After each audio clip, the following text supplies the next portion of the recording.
You tried to move on.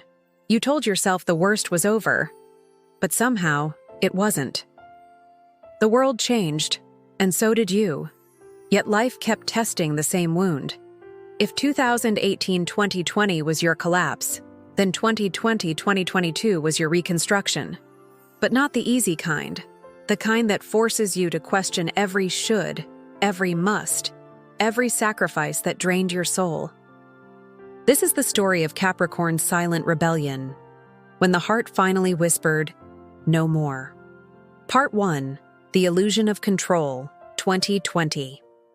The world entered chaos, and Capricorn felt it first. Saturn, your ruler, moved into Aquarius, shifting your lessons from survival to freedom. Suddenly, control didn't work anymore. The plans that once brought stability now felt suffocating. The career, the duties, the people you carried, all started to demand more than they gave. Psychologically, this was the year of realizing how much of your life was built for others. You weren't living, you were performing strength. And your heart, tired of the act, began to push back. Part 2. The Burnout of the Soul, 2021. 2021 felt like a war between your mind and your body. The ambition that once defined you became heavy, meaningless. You wanted peace, not performance. But guilt kept you moving. Capricorns often equate rest with weakness. Yet the universe was forcing you to learn that rest is also power. Burnout became your teacher. Every time you tried to return to the old rhythm, something blocked you. A project fell apart. A person disappeared. That wasn't failure. It was spiritual redirection. Your soul was done paying rent in places where it wasn't free. Part 3. The Awakening of Boundaries, 2022. In 2022, light began to return, but softly, cautiously.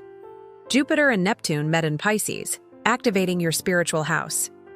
You started seeing beauty again, in slowness, in solitude, in stillness. For the first time in years, your inner world felt louder than the noise around you. You began saying no, not out of coldness, but out of love. Love for your peace. The people who didn't understand called it distance, but it was self-respect, blooming quietly after years of drought. This was when your heart finally said, "I can't keep saving everyone." And that moment was the beginning of your emotional freedom. Conclusion, H930. Capricorn, the trials between 2020 and 2022 weren't punishment. They were purification. You learned that control isn't safety, that silence can be sacred, and that peace is not found in success, but in surrender. You stopped chasing stability outside of yourself and started building it within. This was your healing era in disguise, because before the light returns in 2023-2025, the soul must first learn how to rest.